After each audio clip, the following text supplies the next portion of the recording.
Shalom. Sekali lagi shalom. Saya persilakan jemaat Tuhan yang masih ada di luar untuk bisa bergabung masuk. Ibadah sebentar lagi kita akan mulai.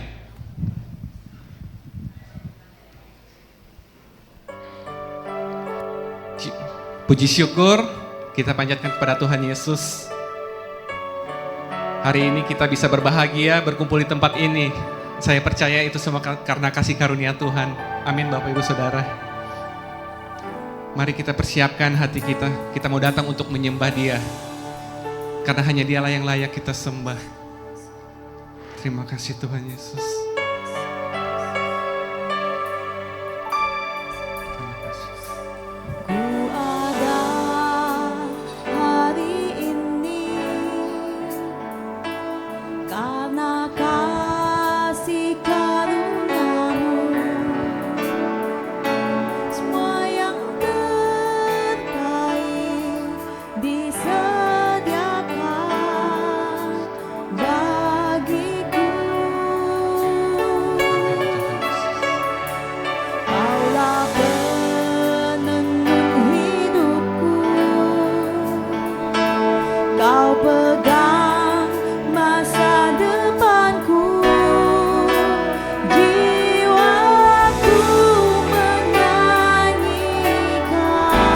Jemaat Tuhan, kita mau berterima kasih kepada Tuhan kita. Ku berterima kasih buat kasih setiamu. Hidupku persembahkan hanya bagimu.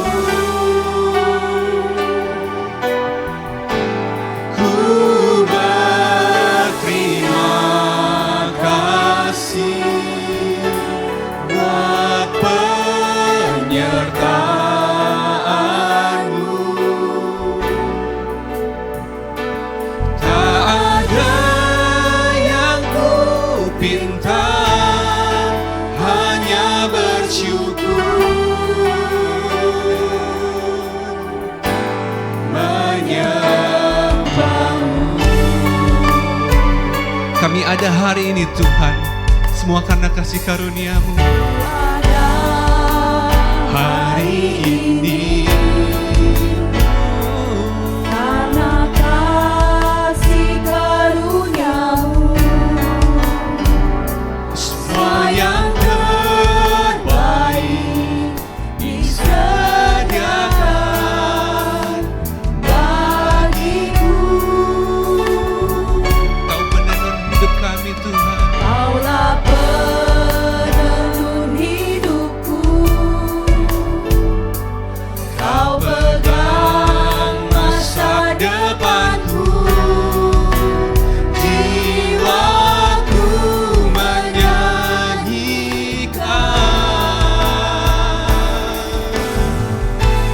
Ku berterima kasih buat kasih setiamu.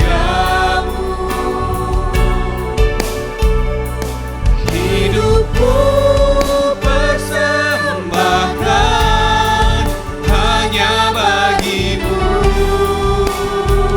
Ku berterima kasih. Ku berterima kasih Buat penyertaan-Mu.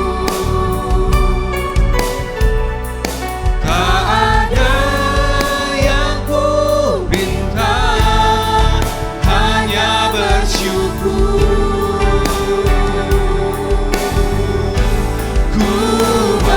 Dengan kasih saya mengundang jemaat untuk bangkit berdiri. Buat kasih setiamu. Hidupku persembahkan hanya bagimu. Kami mau berterima kasih. Ku berterima kasih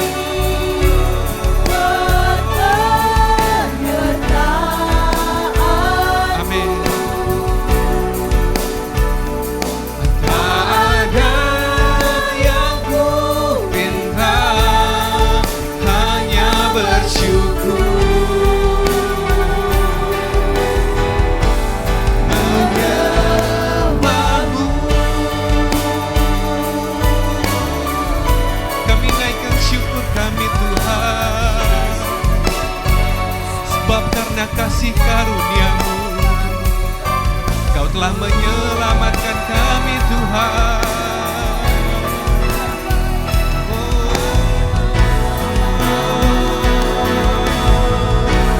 Ku berterima kasih buat kasih setiamu. Ini pengakuan iman Tuhan. Hidupku persembahkan hanya bagi-Mu. Ku berterima kasih Buat penyertaan-Mu. Tak ada yang ku pinta, hanya bersyukur. Ku berterima kasih Tuhan. Terima kasih buat kasih setiamu. Hidupku persembahkan hanya bagi-Mu.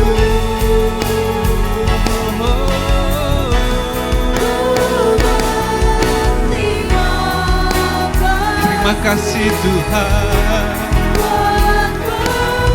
buat penyertaan-Mu Tuhan. Tak ada yang ku pinta, hanya bersyukur. Tak ada yang ku pinta Tuhan. Tak ada yang ku pinta, hanya bersyukur. Kami hanya mau bersyukur Tuhan. Tak ada yang ku pinta, hanya bersyukur.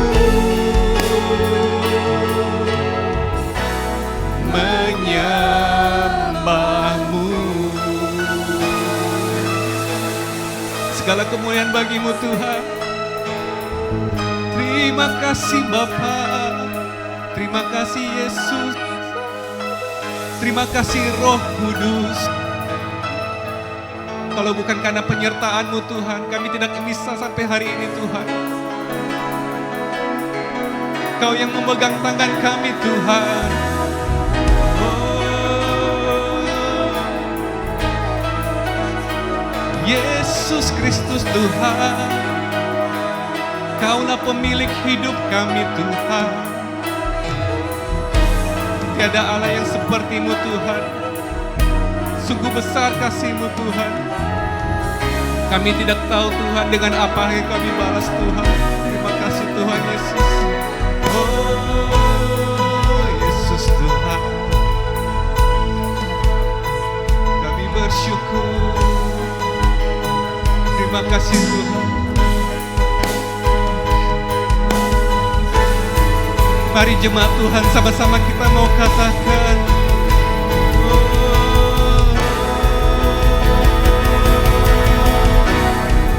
dengan apa kan ku balas segala kebaikan-Mu. Segenap hati kami Tuhan. segenap hatiku. Menyembah-Mu Yesus. Ku bersyukur padamu. Dengan apa kan ku balas segala kebaikan-Mu. Segenap hatiku menyembah-Mu Yesus. Ku bersyukur padamu. Dengan apakah ku balas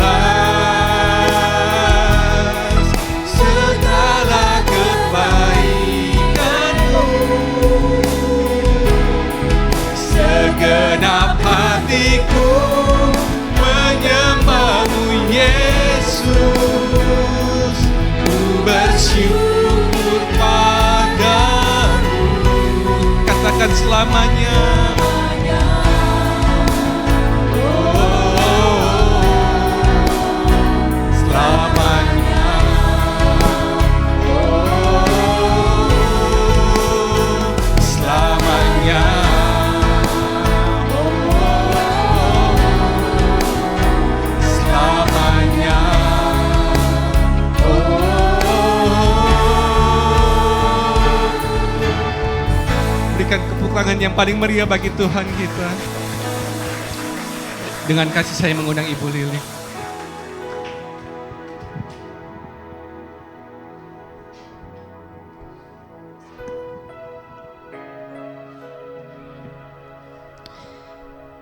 Kalau kami ada sebagaimana ini ya Tuhan, semua karena anugerah Tuhan.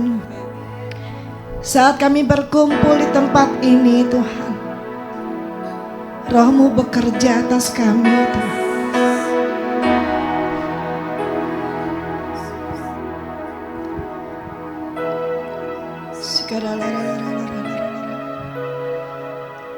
Bapa yang besar, Allah yang mulia, Tuhan yang hidup, Engkau menjadi pokok puji-pujian kami Tuhan. Dengan apa kami bisa membalas kasih-Mu selain kami memuji dan menyembah Engkau Tuhan. Ampuni dosa dan kesalahan kami Tuhan.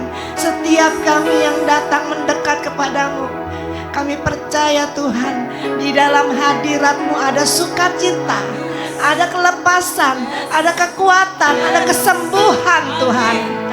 Tilik dan lawat setiap kami Tuhan. Tiada seorang pun yang datang kepada Engkau yang tidak menerima perubahan. Kami percaya setiap kami berbakti Tuhan, Engkau mengubah kami. Allah Roh Kudus dan firman Allah yang hidup, penuhilah hati kami Tuhan. Urapilah setiap kami, baik para pelayan-Mu, hamba-Mu yang akan menyampaikan isi hati-Mu, maupun segenap jemaat-Mu, ini milik-Mu Tuhan. Beracaralah dan berbicaralah kepada kami. Kami menawan segala pikiran dan taklukan di bawah kaki Kristus. Biarlah hati kami bersukacita Tuhan, memberikan yang terbaik, memuji dan menyembah Engkau keluar dari hati kami. Dan nama Tuhan dimuliakan, Engkau berkenan Tuhan. Terima kasih Bapa di surga. Dalam nama Tuhan Yesus kami berdoa dan mengucap syukur, membuka ibadah kami ini. Haleluya, amin. Puji nama Tuhan sekali lagi, Shalom. Boleh berikan salam yang terbaik, Hasiosi. Berikan senyum yang terbaik bagi saudara-saudara di sampingmu. Haleluya. Kita bisa melalui hari-hari kita. Kita bisa menang dari hari ke hari. Semua karena penyertaan Tuhan. Amin Bapak Ibu Saudara. Haleluya.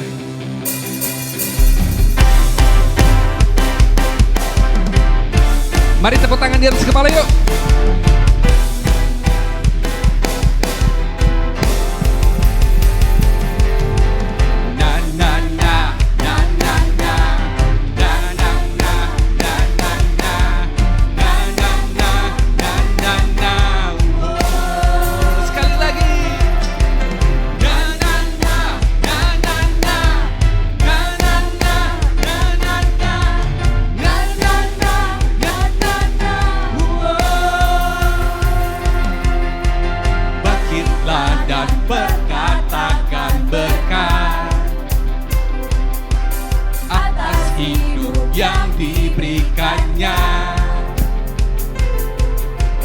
Dengan pasti, dengan iman, nyatakan kekuatannya, kedahsyatannya di hidupku.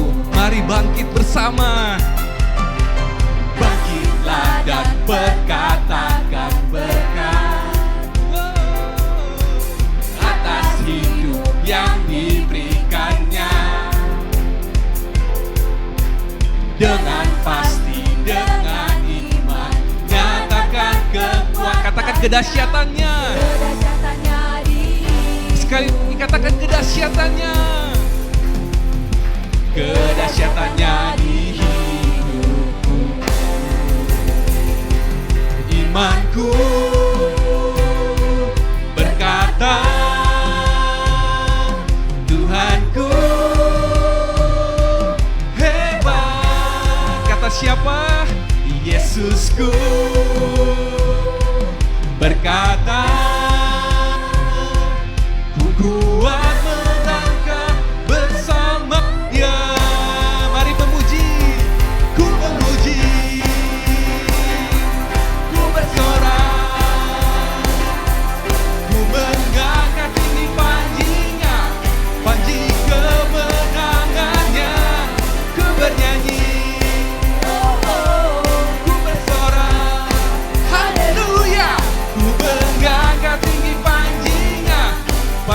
kemenangan, ku menang. Na na na na na.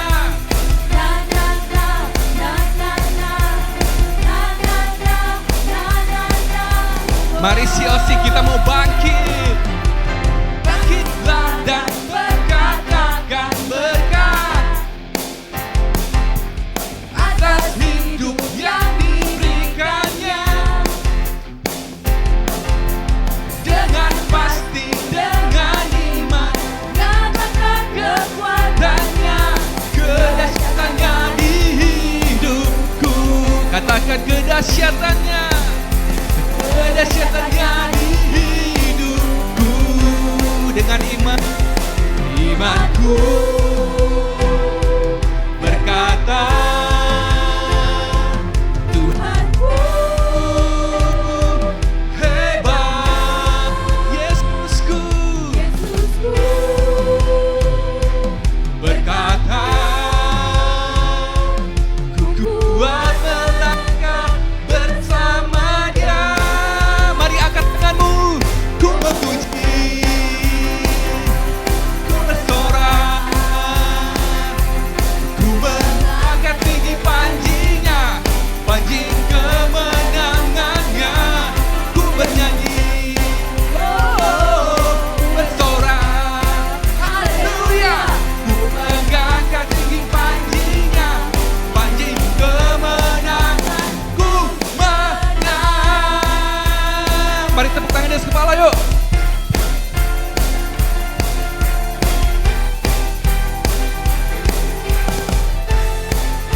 Bapak, Ibu, Saudara, kita mau nyatakan kemenangan kita dari atas segala setan. Karena bersama Yesus kita bisa menang. Amin. Yuk sama-sama kita nyanyikan. Ku menang bersama Yesus Tuhan. Ku menang di dalam peperangan. Ku menang. Haleluya, haleluya. Ku menang bersama Yesus Tuhan. Ku menang di dalam peperangan. Ku menang. Sekali lagi ya, Bapak Ibu Saudara. Ku menang bersama Yesus Tuhan. Ku menang di dalam peperangan. Ku menang. Haleluya, haleluya, ku menang. Imanku berkata, Tuhanku hebat, Yesusku berkata, ku kuat melangkah bersama Dia.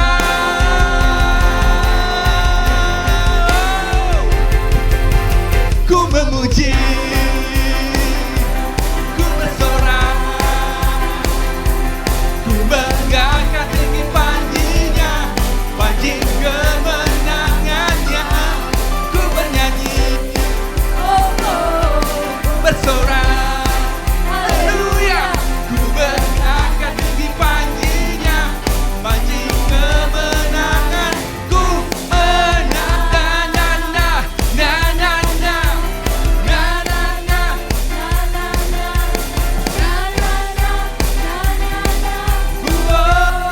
Sekali lagi,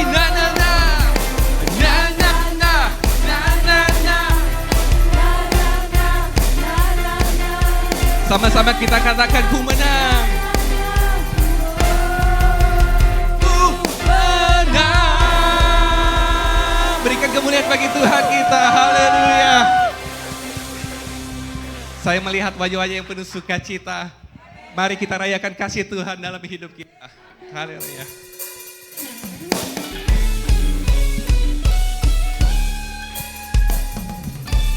Terima kasih Tuhan Yesus.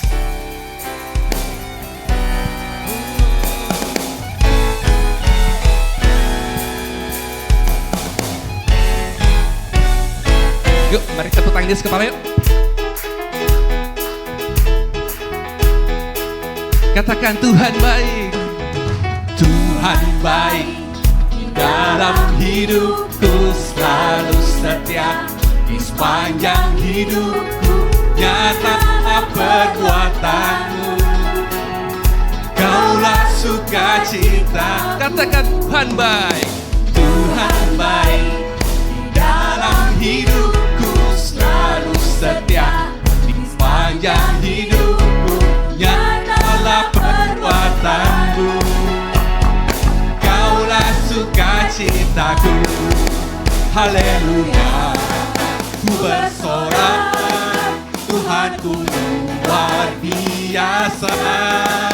Haleluya, ku bersorak, Tuhanku dahsyat berkuasa. Ku angkat suara, puji nama-Mu, ku bernyanyi bagimu. Kita lompat sama-sama yuk. Melompat bagimu, Yesus Kau di dalamku. Ku rayakan kasih-Mu. Kali ini saya mau dengar kamu wanita saja ya yang nyanyikan lagu ini. Come on girls. Tuhan baik, di dalam hidupku selalu setia, di sepanjang hidupku nyatalah perbuatan. Gantian ya, kaum pria ya.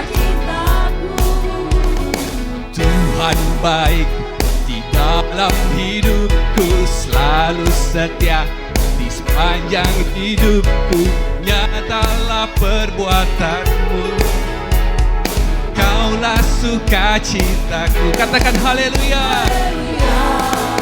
Ku bersorak, Tuhanku luar biasa. Haleluya, ku bersorak, Tuhanku dahsyat berkuasa.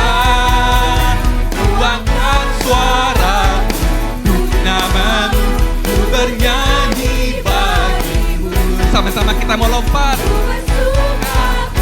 Melompat bagimu, Yesus Kau di dalamku. Ku rayakan kasih-Mu. Musik memuji Tuhan.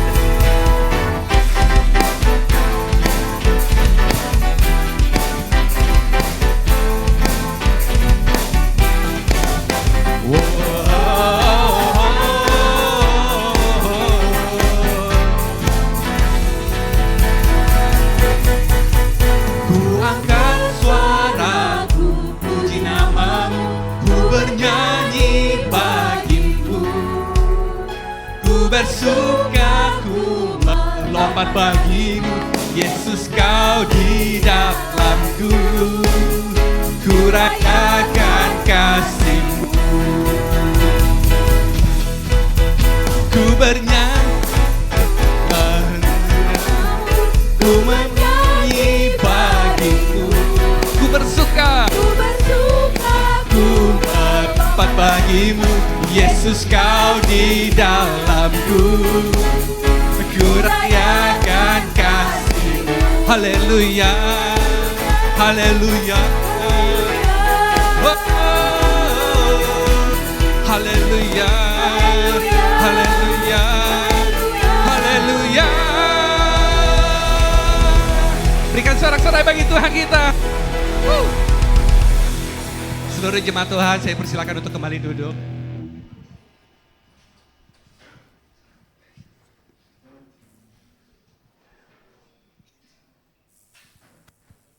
Mari Bapak Ibu Saudara, kita mempersiapkan hati dan pikiran kita untuk mendengarkan kebenaran firman Tuhan. Terima kasih Tuhan Yesus.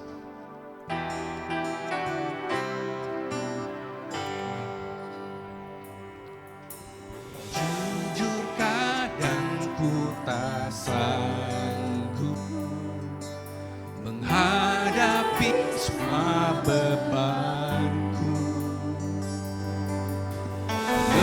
menantikan jawaban, menolak untuk menyerah.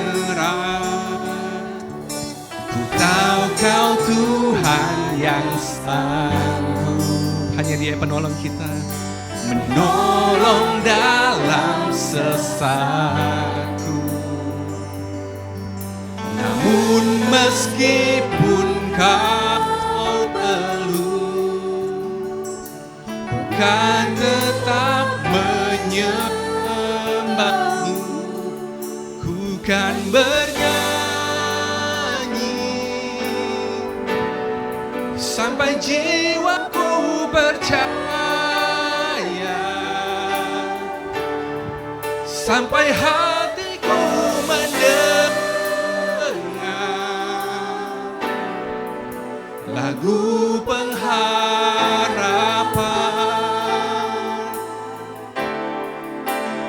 Ku kan berserah, ku tahu aku tak sendiri. Ku yakin kau mengasihiku. Amin Tuhan. Bahkan di dalam apiku, Ku kan menyembahmu. Terima kasih.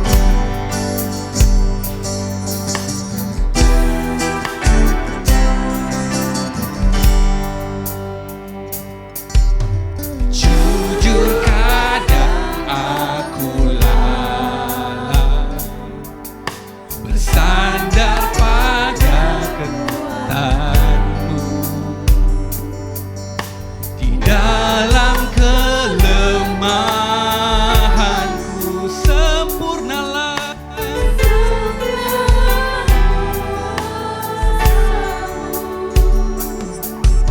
imanku memegang janjimu. Ku tahu kau selalu bersamaku dalam setiap perkaraku, dalam setiap perkaraku. Kaulah damai. Saya undang seluruh jemaat untuk bangkit berdiri. Ku kan bernyanyi sampai jiwaku percaya, sampai hatiku mendengar lagu pengharapan. Ku tahu kau sanggup, dan aku tak pernah sendiri. Selalu baik kau di hidupku, bahkan di dalam api pun ku kan bernyanyi sampai jiwaku percaya, sampai hatiku mendengar lagu pengharapan.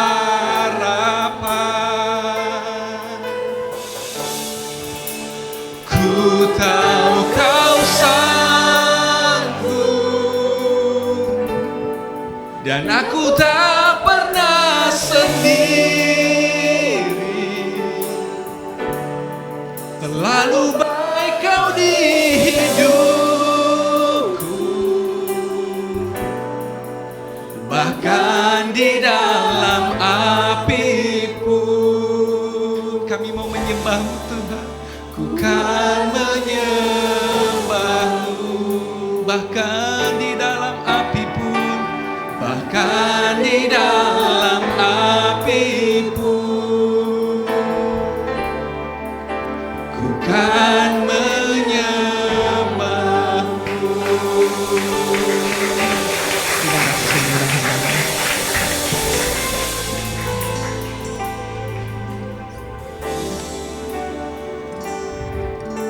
Tuhan, kami bersyukur untuk hadirat-Mu yang kami nikmati lewat pujian, lewat doa. dan sebentar lewat firman-Mu. Mampukan setiap kami tanpa terkecuali yang ada di ruangan ini dan di sebelah ruangan ini, supaya bisa fokus kepada Tuhan. Sehingga lagu yang baru saja kami nyanyikan, bahkan di dalam api pun kami tetap menyembah-Mu. Kami teringat Sadrak, Mesak, Abednego. Mereka tetap berkata, sekalipun Allah kami tidak akan membebaskan kami dari dapur api yang menyala-nyala, kami tidak akan menyembah dewa manapun kecuali Tuhan. Tuhan, api pergumulan banyak kami hadapi, secara pribadi, gereja Tuhan, keluarga. Tapi Tuhan, Kau selalu hadir menyertai kami. Dan itulah yang menjadi kekuatan kami untuk tetap menyembah-Mu. Tuhan, menolong kami supaya firman Tuhan yang kami dengar hari ini, yang tak terselidiki oleh akal budi kami sepintar apapun kami, tetapi dalam anugerah Tuhan Kau memberikan iluminasi, pencerahan, sehingga semua kami tanpa terkecuali dapat mengerti kebenaran firman-Mu dengan benar dan tepat sesuai dengan maksud Tuhan. Dan firman itu memampukan kami untuk tetap menyembah-Mu di dalam api apapun dalam hidup kami. Berbicaralah bagi setiap kami ya Tuhan, kami siap untuk mendengar. Dalam Kristus Yesus Tuhan kami sudah berdoa, memohon dan mengucap syukur. Amin. Silakan duduk. Shalom Bapak Ibu. Ya, kita bersama-sama bersyukur dalam anugerah Tuhan boleh ada hari ini di minggu kedua bulan Agustus. Menjelang kita minggu depan merayakan hari kemerdekaan bangsa kita dipersatukan oleh Tuhan untuk ada di tempat ini. Mari kita membaca firman Tuhan, ada beberapa bagian yang akan kita lihat. Yang pertama dari Kejadian pasal 39. Kejadian 39 ayat 1 dan 2. Saya ajak kita membaca dua ayat ini bersama-sama dari mulai perikopnya. Judul perikopnya Yusuf di rumah Potifar. Lalu kita baca ayat 1 dan 2. Baik, kita sama-sama membaca dari judul perikopnya. 3-4. Yusuf di rumah Potifar. Adapun Yusuf telah dibawa ke Mesir, dan Potifar seorang Mesir, pegawai istana Firaun, kepala pengawal raja, membeli dia dari tangan orang Ismail yang telah membawa dia ke situ. Tetapi Tuhan menyertai Yusuf sehingga ia menjadi seorang yang selalu berhasil dalam pekerjaannya. Maka tinggallah ia di rumah tuannya orang Mesir itu. Tetapi Tuhan menyertai Yusuf. Lalu ayat 21 sampai 23. Saya baca ayat 21, jemaat baca ayat 22, nanti ayat 23 kita baca sama-sama. Saya baca ayat 21. Tetapi Tuhan menyertai Yusuf dan melimpahkan kasih setianya kepadanya dan membuat Yusuf kesayangan bagi kepala penjara itu.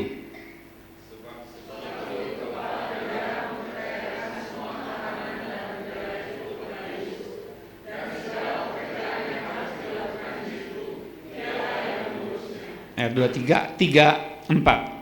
Dan kepala penjara tidak mencampuri segala yang dipercayakannya kepada Yusuf, karena Tuhan menyertai dia dan apa yang dikerjakannya dibuat Tuhan berhasil. Karena Tuhan menyertai dia dan apa yang dikerjakannya dibuat Tuhan berhasil. Lalu Amsal. Kita baca Amsal pasal 23 ayat 18. Lalu nanti Amsal 24 ayat 14. Kita baca terlebih dahulu Amsal pasal 23 ayatnya ke-18. Sama-sama 3-4. Karena masa depan sungguh ada dan harapanmu tidak akan hilang. Karena masa depan sungguh ada dan harapanmu tidak akan hilang. Amsal 24 ayat 14. Kita baca sama-sama. 3-4. Ketahuilah, demikian hikmat untuk jiwamu. Jika engkau mendapatnya, maka ada masa depan dan harapanmu tidak akan hilang. Jika engkau mendapat hikmat, maka ada masa depan dan harapanmu tidak akan hilang. Demikian jauh pembacaan firman Tuhan. Yang berbahagia setiap kita mendengar firman Tuhan dan yang memeliharanya dalam kehidupannya sehari-hari. Jemaat yang dikasih Kristus, nama saya Presno Saragih. Lengkapnya apa Bu Esther? Presno Rohman Jadiman Pandapotan Rohopu Saragih. Padahal saya lahir di Jakarta, besar di Jakarta. Ya, namanya sudah lebih dari 1 meter. Batu nisan saya selebar apa nggak tahu gitu ya. Apalagi kalau saya lahirnya di Medan, lebih panjang lagi nama saya. Lalu Presno Saragih, tadi Bapak Pendeta tanya, kok Bapak pejabat kali ya, Peranakan Jawa Batak ya, karena Presnonya ada O itu biasanya nama orang apa? Jawa, tapi ini ternyata tidak Bapak Ibu. Bapak saya Marga Saragih, ibu saya Boru Purba, ya. Purbanya benar-benar purba, bukan pura-pura baik, ya. Jadi dua-dua orang Batak. Kok namanya Presno? Tahun 64, Presiden pertama kita siapa Bapak Ibu? Soekarno, founding father kita yang luar biasa, yang bukan saja dikagumi oleh orang Indonesia, tapi juga dunia mengagumi beliau. Datang ke rumah sakit Cipto Mangunkusumo di Jakarta Pusat. Dulu namanya Sibiset bahasa Belanda. Lalu dia ingin semua dokter, suster dan para medis lainnya bertemu dengan dia, menyambut dia di rumah sakit. Beliau presiden yang benar-benar merakyat, bukan pura-pura merakyat. Lalu begitu jalan dia bingung gitu ya, dia lihat suster, dokter, para medis, kok ada ibu yang hamil tua ikut berdiri menyambut dia. Ya, lalu ibu saya kan cantik. Presiden Soekarno kan nggak boleh lihat perempuan cantik. Kelihatan kan dari anaknya ya, bukan cantik sih ya.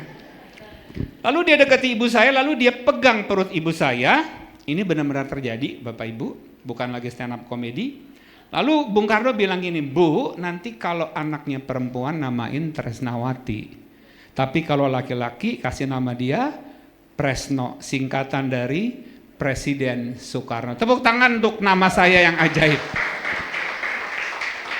Sehingga di skripsi anak saya, ya dia kuliah hukum, di ucapan terima kasihnya di poin yang kesekian dia tulis begini.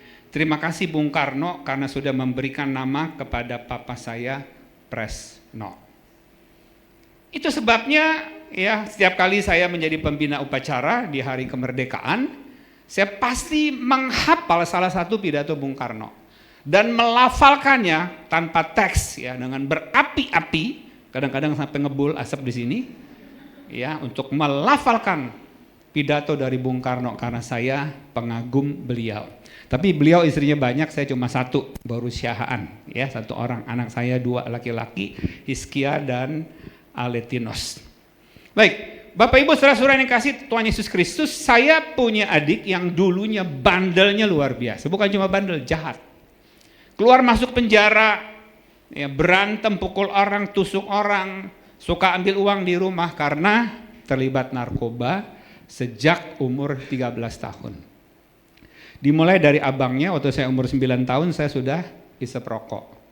Jadi saya kalau ketemu adik saya ngerokok waktu SMP, saya ambil rokoknya, saya gampar dia, rokoknya saya isep.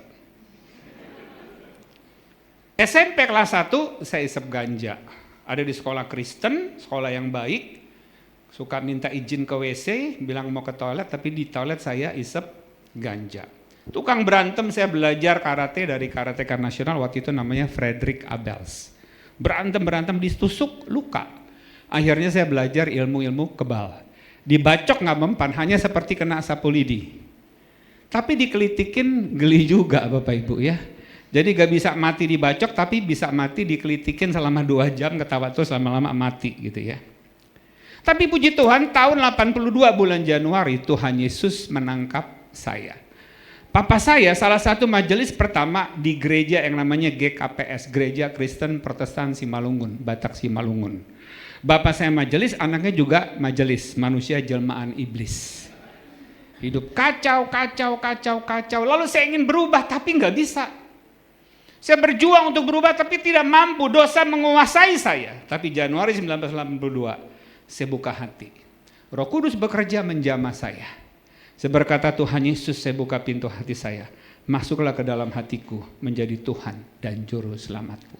Sejak itu Tuhan mengubah hidup saya. Saya ditolong oleh Tuhan melakukan disiplin rohani secara saat teduh dari saya masih SMA. Salah satu moto hidup saya adalah no Bible, no breakfast. Jadi saya nggak akan pernah makan pagi sebelum saya baca firman Tuhan. Di perjalanan keluar kota ke Jogja waktu mau nengok anak saya, di perjalanan saya mau makan pagi, saya ambil Alkitab, baca firman Tuhan, merenungkan. Itu dari tahun 82, mungkin sampai sekarang sudah 43 tahun, paling nggak lebih dari 10 kali saya gagal saat teduh. Sekian ribu kali bisa saat teduh, kenapa? Karena Tuhan beranugerah menolong saya. Tapi adik saya setelah saya bertobat, dia belum kunjung juga bertobat. Bayangin saya pegang Alkitab, mau khotbah, saya sudah khotbah dari SMA kelas 2, rambut masih segini gitu ya. Dia merangkak, bilang gini, Cok mau kemana lo Cok? Ya orang Batak, laki-laki kesayangan dipanggilnya siapa? Ucok, mau kemana lo Cok? Saya mau khotbahin orang, tapi adik saya sendiri merangkak lagi teler abis. Minum obatnya puluhan bukan 1-2. Sampai akhirnya saya berdoa, Tuhan tolong jamah saya doa puasa, nggak kunjung berubah. Satu ketika dia berusaha berubah, apa yang terjadi? Nggak bisa. Kalau dia stop obat-obatan, stop ganja, stop minum, apa yang terjadi? Kayak orang gila, sencingping gitu ya. Nggak mau makan, nggak mau mandi, nggak mau cukuran, kayak orang gila gitu. Akhirnya saya ubah doa saya sama Tuhan, panggil aja nyawanya. Kasihan Tuhan, dia mau berubah tapi nggak bisa nih. Hati-hati nih untuk orang muda ya, jangan coba-coba sekali-sekali coba narkoba dengan alasan yang penting tahu dulu Pak Pres, habis itu saya tinggalkan. Begitu tahu, begitu nyoba, apa yang terjadi? Terikat. Itu juga bahaya daripada dosa-dosa apapun. Dia tidak kunjung berubah. Akhirnya saya ganti doa saya mengucap syukur. Makanya saya bersyukur lagu yang dipilih itu tadi luar biasa ya, OL-nya ya. Tidak meminta tapi hanya mengucap syukur. Kalau mau jujur, selama ini kalau kita berdoa, isi doa kita apa? Permintaan saya baru pimpin ibadah doa bersama di GSJA di Pecenongan hari Jumat kemarin gitu ya, saya bukakan juga. Banyak kali kalau kita berdoa seperti menulis proposal. Tahu proposal ya Bapak Ibu ya? Isinya permintaan 1 sampai 100. Minta jodoh, minta usaha bagus, minta kesehatan. Ada 100 poin tuh. Di bawahnya tulisan siapa? Presno Saragi, tanda tangan Presno Saragi. Di sebelahnya mengetahui, menyetujui Yesus Kristus. Jesus, you just have to sign. Tuh silakan tanda tangan. Seperti itu. Tapi saya kemudian berkata, Tuhan saya bersyukur. Dalam anugerah Tuhan, usia 42 tahun, adik saya stop. Tadinya terlibat narkoba, selain narkoba keluar masuk penjara juga terlibat ilmu-ilmu kebal. Waktu itu dia minta saya yang putusin sendiri kuasa kegelapan. Dan tidak pernah disarankan dalam pelayanan okultisme kita melakukannya sendiri. Biasanya harus ada orang lain yang mendampingi. Ya, tapi ini dia langsung bilang, gue mau lo yang putusin. Ya, di rumah. Terus saya doain, itu saya merasa saya melayang, kayak saya itu dari tempat duduk ubin itu saya kayak melayang gitu. Ya, berdoa di dalam nama segala macam kuasa kegelapan dihancurkan, diputus. Kata dia lagunya mengatakan itu ya. Ku menang bersama Yesus Tuhan, mengalahkan segala setan, dan adik saya dilepaskan. Dan kemudian bukan saja dia stop narkoba, obat-obatan, ganja, berantem, bahkan dia berhenti rokok. Setia saat teduh, terus bertumbuh dan akhirnya melayani di gereja Isa Al-Masih di daerah Pegangsaan di Jakarta Pusat. Dia menjadi bagian paduan suara, 2 paduan suara di gereja itu, dan dia menjadi bendahara kaum bapak. Waktu itu saya deg-degan, jangan-jangan uang gereja habis sama dia gitu kan. Kalau orang narkoba kan semua dihabisin, kalau perlu tabung gas dijual untuk beli narkoba. Tapi ketika Tuhan mengubah secara luar biasa, dia berubah. Tepuk tangan untuk Allah kita yang dahsyat. Saya tidak tahu apa pergumulan Bapak Ibu, dosa Bapak Ibu yang sekarang ini menyiksa Bapak Ibu. Di dalam nama Yesus tidak ada yang mustahil.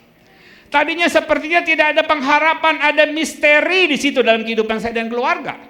Tapi kemudian ada kepastian di dalam Kristus. Sesuai dengan tema kita hari ini, certainty in mystery. Kepastian di tengah-tengah misteri hidup dalam hidup kita. Jemaat yang dikasih Kristus, dunia yang kita hadapi sekarang ini adalah dunia fuka. Fuka, apa itu fuka? Nanti kita lihat. Sebenarnya VUCA itu adalah istilah militer yang dipakai oleh Amerika Serikat di perang dingin, ya, blok barat dengan blok timur antara Amerika dengan Rusia. Itu terjadinya tahun 1947 sampai tahun 1991. Tapi kemudian istilah VUCA juga dipakai di dunia bisnis. Istilah VUCA juga dipakai di dunia pendidikan dan seterusnya, bukan cuma di bidang militer. Apa itu VUCA? Ya, V yang pertama, silakan slide-nya. V yang pertama itu singkatan dari volatility, volatilitas, yaitu perubahan yang begitu cepat. Betul nggak Bapak Ibu? Ya, dunia yang kita jalani, dunia yang tiba-tiba berubah tanpa kita sadari, begitu banyak perubahan terjadi, kita bingung semua. Ya, terlebih waktu pandemi. Betul ya, waktu pandemi kita semua terbingung-bingung. Ya, tadinya yang namanya pembelajaran itu onsite, sekarang online. Bukan cuma murid dan orang tua yang bingung, guru-guru juga bingung. Ya, waktu ulangan, anak SD misalnya lagi ulangan, kelihatan komputer tuh. Ya, ada tangan-tangan berkeliaran. Ibu-ibu membukakan jawaban gitu kan. Guru bingung, semua perubahan begitu cepat, membingungkan. Bukan cuma soal pandemi, ada begitu banyak lagi perubahan dalam kehidupan di dunia ini. Dunia yang kita hadapi volatility. Yang kedua adalah uncertainty, ketidakpastian, banyak yang tidak pasti. Dan itu membingungkan. Bagaimana membuat perencanaan kalau dunia yang kita hadapi dunia yang tidak pasti? Makanya ada banyak perusahaan besar termasuk sekolah bikin perencanaan tidak lagi perencanaan jangka panjang, tapi mungkin menengah, dan kalau bisa yang pendek-pendek aja karena perubahannya begitu cepat. 25 tahun yang lalu ya, ada penelitian yang mengatakan profesi yang tidak bisa digantikan oleh AI, apa itu AI? Artificial Intelligence, ya, oleh robot adalah salah satunya profesi guru. Tapi 25 tahun sesudah kelompok ini, lembaga riset ini mengatakan itu, mereka merevisinya. Mereka mengatakan profesi guru pun bisa digantikan oleh AI. Pendeta di Eropa, ada banyak pengkhotbah bukan lagi orang, tapi apa? Robot. Ya, kalau robot kan nggak mungkin salah ngomong. Kalau pendeta kan suka ngomong. Walau tujuannya memang kayak gitu, tapi begitu diprotes bilang, enggak, saya nggak bermaksud begitu gitu kan ya. Ada pendeta-pendeta yang ngomong Allah Tritunggal, udah bilang Yesus bukan juru selamat, udah bilang enggak, saya nggak pernah ngomong gitu. Tapi robot nggak mungkin salah ngomong, tinggal diprogram. Walaupun menurut saya profesi guru yang tidak bisa digantikan dari peran guru adalah kehangatannya, kasihnya, kepeduliannya. Itu nggak bisa digantikan oleh robot. Pendeta juga begitu. Oleh pendeta penuh kasih, memperhatikan jemaatnya, ya, sungguh-sungguh mengasihi, ya. Tapi kalau cuma bisa khotbah doang, kalau cuma pekerjaan cuma khotbah doang, dia akan ditinggalkan karena mungkin robot khotbahnya lebih baik dari pengkhotbah termasuk saya. Tapi kalau kasih kita kepada jemaat tanpa pilih kasih, dan itu tidak bisa dipungkiri. Seorang yang bernama Hendra Gomulya cerita dulu, katanya waktu saya pemuda, kalau pulang gereja kan lewat pintu gereja waktu selesai ibadah kan salam-salaman sama pendeta. Dia bilang gini, kalau orang kaya disalamnya lama. Apa kabar Pak? Bagaimana anak cucu Pak? Batuk sedikit dibesuk. Padahal cuma batuk sedikit dibesuk. Tapi kalau orang miskin udah kanker stadium akhir pun tidak dibesuk. Tapi kalau yang miskin kata dia termasuk saya, kata gitu ya Hendra Mulia, begitu salam langsung dilempar. Kalau perlu dilempar ke laut gitu jemaatnya. Maka dia kecewa, dia meninggalkan gereja. Tapi dalam anugerah Tuhan, Tuhan menangkap dia sekarang menjadi pendeta Dr. Hendra G. Mulia. Banyak yang tidak pasti, yang C, complexity, rumit. Kerumitan begitu luar biasa menggambarkan dunia ini. Krisis moneter global tahun 2008, banyak aktor global yang terlibat. Membingungkan, ruwet apa yang terjadi dengan dunia kita. Sekarang lagi, terlebih lagi dengan kebijakan Trump. Ya, yang pajaknya gede nggak karu-karuan gitu ya. Wah, apakah ada harapan di depan?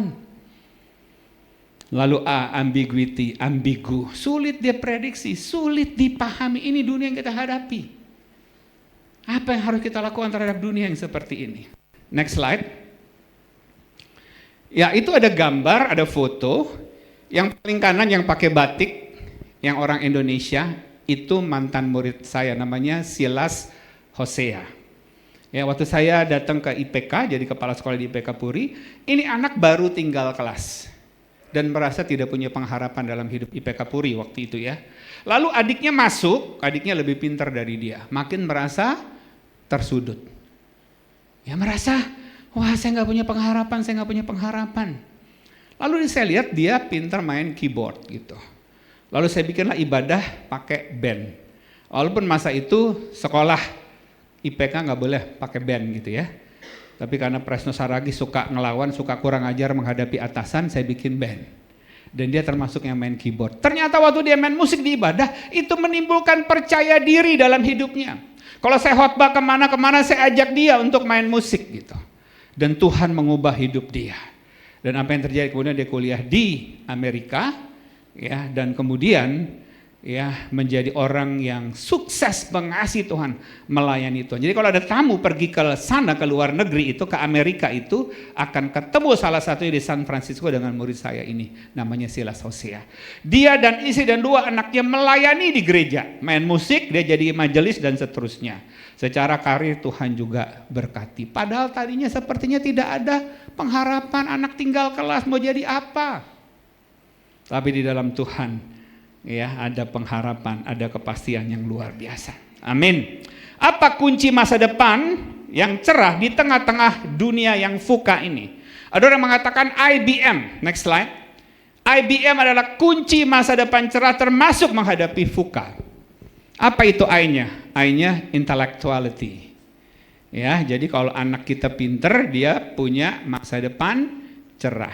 Betul Bapak Ibu? Ada yang berpikir begitu? Jadi anaknya dia lesin dari Senin sampai Sabtu, dari terbit matahari sampai pada masuknya. Bukan nama Tuhan dipuji, tapi les. Mulai dari les kuman, bakteri dan segala. Bahasa Mandarin, bahasa Perancis, bahasa apapun. Ya, saya pernah punya murid yang waktu berapa tahun lalu anak SMP kurus kering. Saya tanya, kok kamu kurus? Kenapa? Aku capek Pak, ini anak SMP. Kenapa? Aku les dari Senin sampai Sabtu. Waktu itu sekolah masih sampai Sabtu. Ya, saya les piano, les karate, les karambol dan lain sebagainya. Kok bisa kayak gitu? Habis mama saya pergi ke Kuamya, ke peramal. Peramalnya bilang, kelak anak kamu ini, anak ibu ini akan disia-siakan oleh suaminya. Maka untuk mempersiapkan anaknya disia-siakan oleh suaminya, dia memperlengkapi anaknya dengan berbagai keterampilan. Berapa tahun yang lalu tiba-tiba anak ini telepon saya. Dalam anugerah Tuhan saya ingat banget, hampir sekian persen murid saya masih bisa ingat gitu. Dia telepon saya, Pak Presno ingat saya si ini. Oh kamu ya yang dulu diramal bahwa kamu akan disia-siakan oleh suami kamu. Loh Bapak kok masih ingat? Betul Pak, itu terjadi katanya. Sekarang saya disia-siakan oleh suami saya. Wah abis ini kita semua ramai-ramai pergi ke Kuamya. Kenapa Tuhan tidak kasih tahu Bapak Ibu persisnya nanti jadi apa? Kenapa Tuhan tidak kasih tahu nanti anak-anak Bapak Ibu nanti jadi apa? Justru kalau kita tahu apa yang terjadi di masa yang akan datang, kita malah bingung melakukan apa hari ini. Betul nggak? Kalau tahu nanti ulangan anak kita bagus, kira-kira anak kita belajar nggak? Ngapain belajar? Udah pasti bagus. Kalau kemudian mengatakan anak Anda nanti tinggal kelas, apa yang dilakukan oleh anak kita? Nggak mau belajar, percuma belajar, ntar tinggal kelas. Justru ketika ada misteri itu, kita bergantung sepenuhnya kepada Tuhan. Bukan ke Kuamya dan lain-lain sebagainya. Jadi jangan pernah berpikir kalau anak dilesin, bahkan anak TK sekarang pun dilesin. Itu mantan guru TK tuh Bu Esther. Serem, dilesin. Bahkan ada anak-anak TK stres lalu mau bunuh diri. Anak TK mau bunuh diri.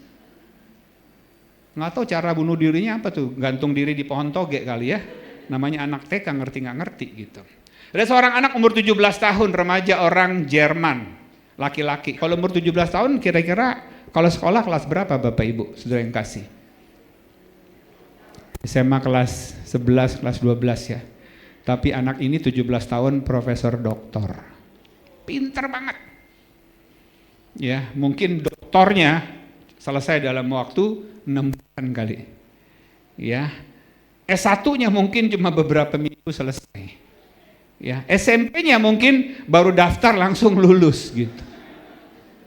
TK-nya baru dilihat kepala sekolah, lompat langsung ke SD. Lahirnya bukan 9 bulan, tapi 3 bulan dilepein, lahir. Tapi apa yang terjadi? Anak yang hebat ini didapati committed suicide, bunuh diri. Sekali lagi bukan berarti nggak boleh anak pinter, bukan. Tapi kalau kita pikir masa depan mereka tergantung kepada kepintaran mereka, kita akan kecewa amat sangat dan menyiksa anak-anak kita. Lalu B itu beauty. Ya, yang usia 50-an tahun, saya 30 Juni kemarin usia 61 tahun ya. Beauty dulu pasti tahu yang namanya Marilyn Monroe. Cantik luar biasa sampai kemudian ada affair dengan Presiden Amerika Serikat. Tapi kemudian didapati Marilyn Monroe mati bunuh diri. Yukiko Okada, penyanyi dan aktris Jepang yang sangat populer, bunuh diri di usia 18 tahun. 18 tahun bunuh diri. Maka ada istilah Yukiko Syndrome. Anak remaja di Jepang ikut-ikutan bunuh diri. Bukan berarti nggak boleh cantik, nggak boleh ganteng. Ya, di Korea hadiah ulang tahun umur 17, apa hadiahnya? Operasi plastik. Makanya orang Korea kalau datang ke Indonesia nggak berani dekat-dekat kompor. Takut berubah jadi plastik. Takut berubah jadi ember gitu ya. Hanya boleh operasi kalau memang wajah kita kena kecelakaan lalu rusak lalu operasi, bukan karena merasa diri kurang cantik. Malah di balik kecantikan itu ada anugerah tersembunyi, yaitu orang yang tidak cantik akan sulit selingkuh karena nggak ada yang mau. Lalu M, money, cian. Pernah naik kereta nggak Bapak Ibu dari Rawabuntu ke Manggarai? Pernah ya? Bunyi keretanya gimana? Duit, susah. Duit, susah. Kalau pikiran kita melulu duit, hidup kita justru makin susah. Hati-hati, tanpa disadari kita suka ngomong hal yang sama kepada anak kita. Jangan pacaran dulu, belajar yang pinter, nanti kerja bagus, gajimu bagus, nanti pacar tinggal ngantri.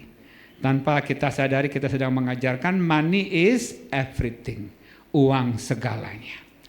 Hendrik Billy, pengusaha Surabaya yang sangat kaya, kedapatan bunuh diri salah satu hotel mewah karena terlilit hutang.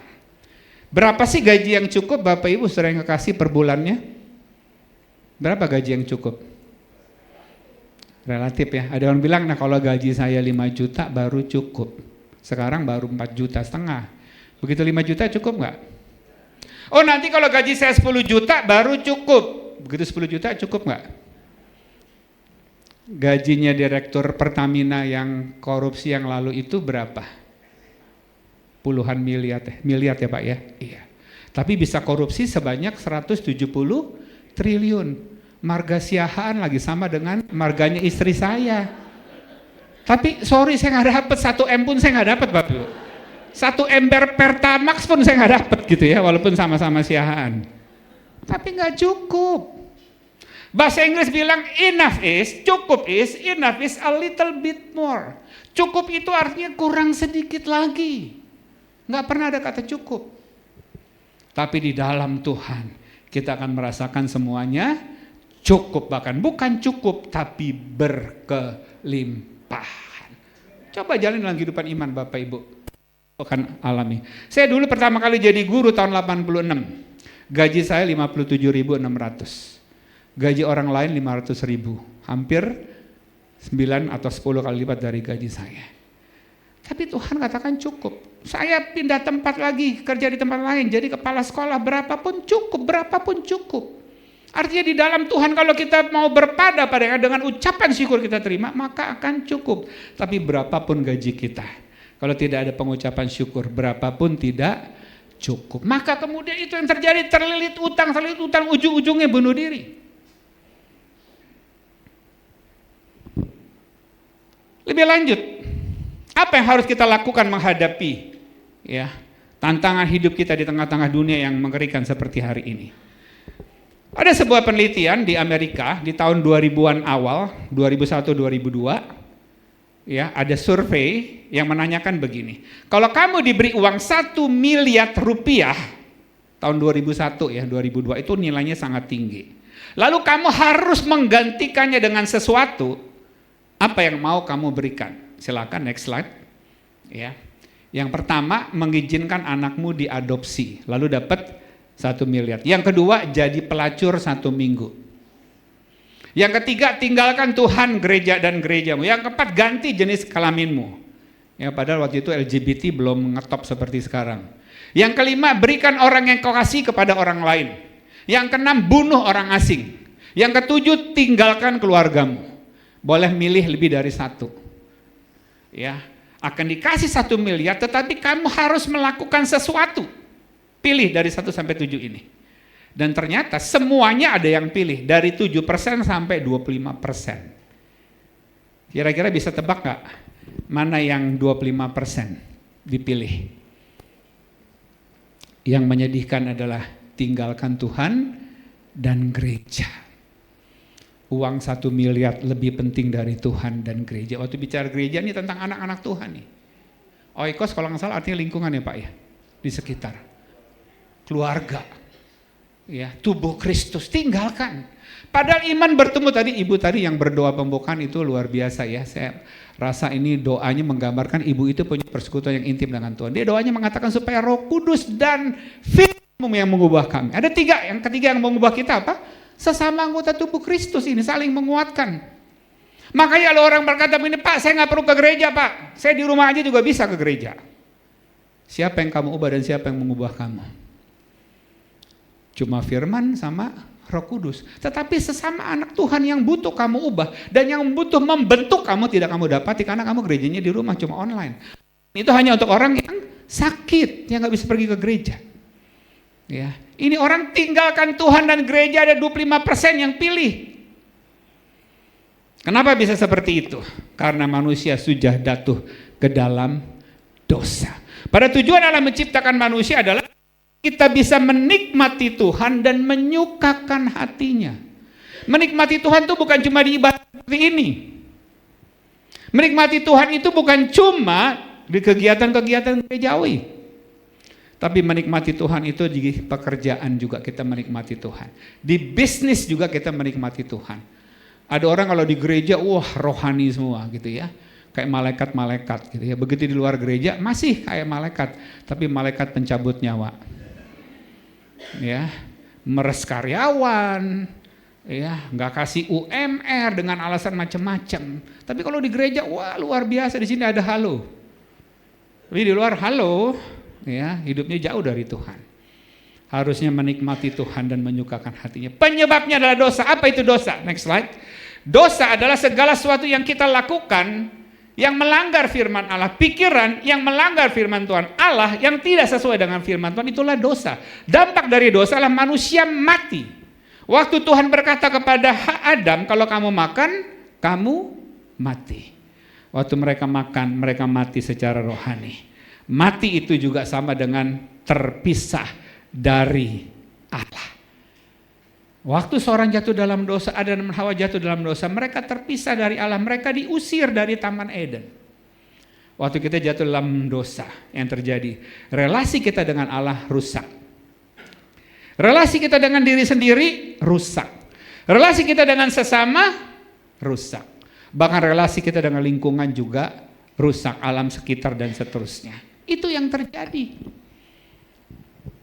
Seorang yang bernama Nicky Cruz tahun 1950 sampai 1960-an. Ini ketua gangster di Amerika namanya geng Mau Mau.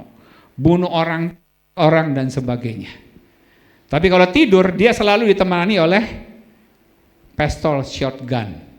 Yang kalau tembak orang biarpun ngumpet di balik tembok hancur.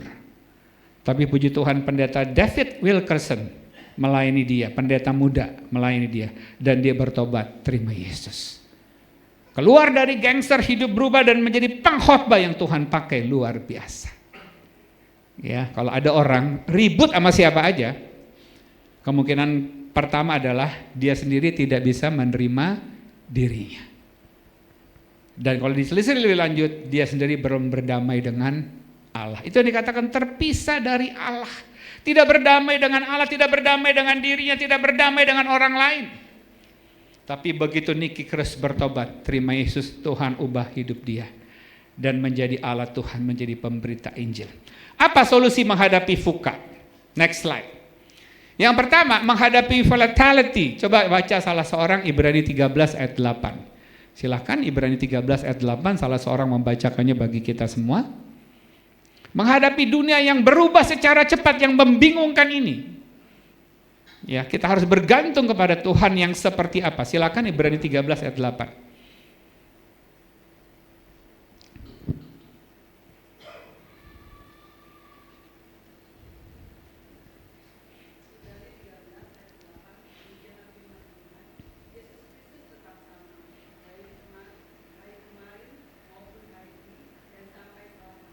Terima kasih.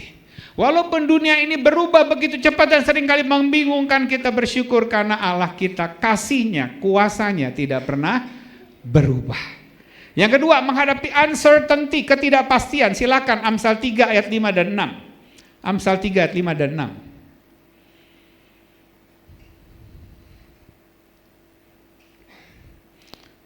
6. Silakan. Amsal 3 ayat 5 dan 6. Kalau berdua juga duet juga nggak apa-apa Pak, bagi suara, satu suara 1, satu suara 3. Amsal 3 ayat 5 dan 6. Percayalah kepada Tuhan dengan segenap hatimu, dan janganlah bersandar kepada pengertianmu sendiri. Akuilah Dia di dalam segala lakumu, maka Ia akan meluruskan jalanmu. Amin. Ya. Andalkan Tuhan, jangan andalkan diri sendiri. Akuilah Dia dalam segala lakumu, artinya jangan cuma akui Tuhan waktu nyanyi pujian di gereja gitu. Tapi akui Tuhan dalam kehidupan sehari-hari. Waktu kita ulangan, nih yang siswa tidak nyontek. Ya, dia juga memberikan contekan. Jangan doain dosennya yang lagi jaga ujian. Kita doa, Tuhan jamah dosenku Tuhan. Berikan roh ngantuk kepadanya Tuhan. Begitu dosennya ngantuk, haleluya Tuhan. Jadi jangan cuma mengakui Tuhan waktu lagi di gereja nyanyi jingkrak-jingkrak. Tadi waktu diajak lompat, saya juga coba lompat Pak gitu ya. Tapi nggak mau kencengan, takut nembus ke atas saya gitu ya. Tapi bukan cuma di si gereja, di persekutuan, tetapi di pergaulan. Apakah kita mengakui Tuhan di studi, di pekerjaan, di bisnis, itu yang penting. Yakobus 1 ayat 5, complexity, menghadapi kerumitan yang membingungkan. Yakobus 1 ayat 5, silakan. Setelah itu mungkin siapkan Mazmur 119 ayat 105 ya, supaya segera bisa dibacakan bagi kita. Silakan Yakobus 1 ayat 5.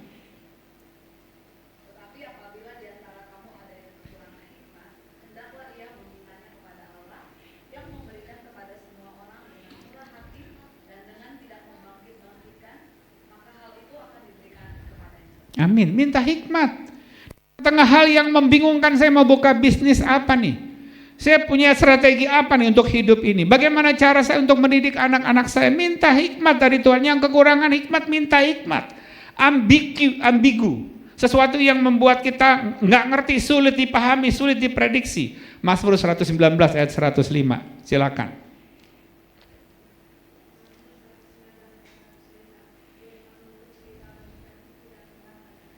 Terima kasih, ini jadi lagu ya. Firman-Ku pelita bagi kakiku dan terang bagi jalanku di tengah-tengah dunia yang gelap ini. Dulu dosa warnanya apa? Hitam. Lalu geser, dosa itu warnanya abu-abu, maka ada istilah gray areas. Sekarang dosa warnanya apa Bapak Ibu? Putih. Jadi orang nggak gini lagi. Saya itu nggak nyontek bukan karena sadar nyontek itu dosa. Ya, tapi takut ketahuan gurunya. Kalau ketahuan gurunya, wah gurunya jaganya ketat, nol saya. Saya nggak korupsi bukan karena tahu korupsi itu dosa, tapi saya nggak punya kesempatan untuk korupsi. Tapi ketika firman Tuhan menjadi terang, menjadi pelita, kita tahu mana yang berkenan di mata Tuhan, mana yang tidak. Dan dalam anugerah Tuhan kita ditolong oleh Tuhan, tidak melakukan yang dilarang dan melakukan yang Tuhan kehendaki. Di tengah-tengah dunia yang fuka ini, kita sudah mendapat solusi. Nah, terakhir kita akan melihat contoh hidup salah satu tokoh Alkitab berkaitan dengan tema kita, certainty in mystery, yaitu tentang Yusuf. Next slide. Kita tahu Yusuf anak kesayangan, ya. Lalu bagaimana dalam kehidupannya dia pernah tinggal sebagai seorang budak. Next slide. Di ayat keempat kalau kita baca tadi Kejadian 39 ayat 4 dikatakan di sana Yusuf itu seorang budak, ya, yang dipekerjakan sebagai ART itu apa ART Bapak Ibu? Asisten rumah tangga, yang kemudian dapat promosi, ya, dari Potifar. Potifar itu kepala pengawal kerajaan, ya. Jadi kabak rumah tangga, kepala bagian rumah tangga yang mengatur semua urusan rumah tangga di keluarga Potifar. Kemudian dia adalah seorang yang selalu sukses dalam pekerjaannya. Ayat 2 dan ayat 3 kita baca tadi seperti itu. Tuhan membuatnya berhasil. Yang ketiga, ganteng, baik lagi. Ini kombinasi yang jarang. Biasanya kalau orang ganteng apa? Sombong. Ya, cantik, sombong. Biasanya yang baik biasanya ya, biasanya. Yang kurang ganteng, yang kurang cantik biasanya baik. Walaupun ada juga orang udah jelek sombong lagi gitu ya. Mungkin moto hidupnya biar jelek asal sombong gitu ya. Iya, jarang yang kayak gini, tapi itu terjadi pada diri Yusuf.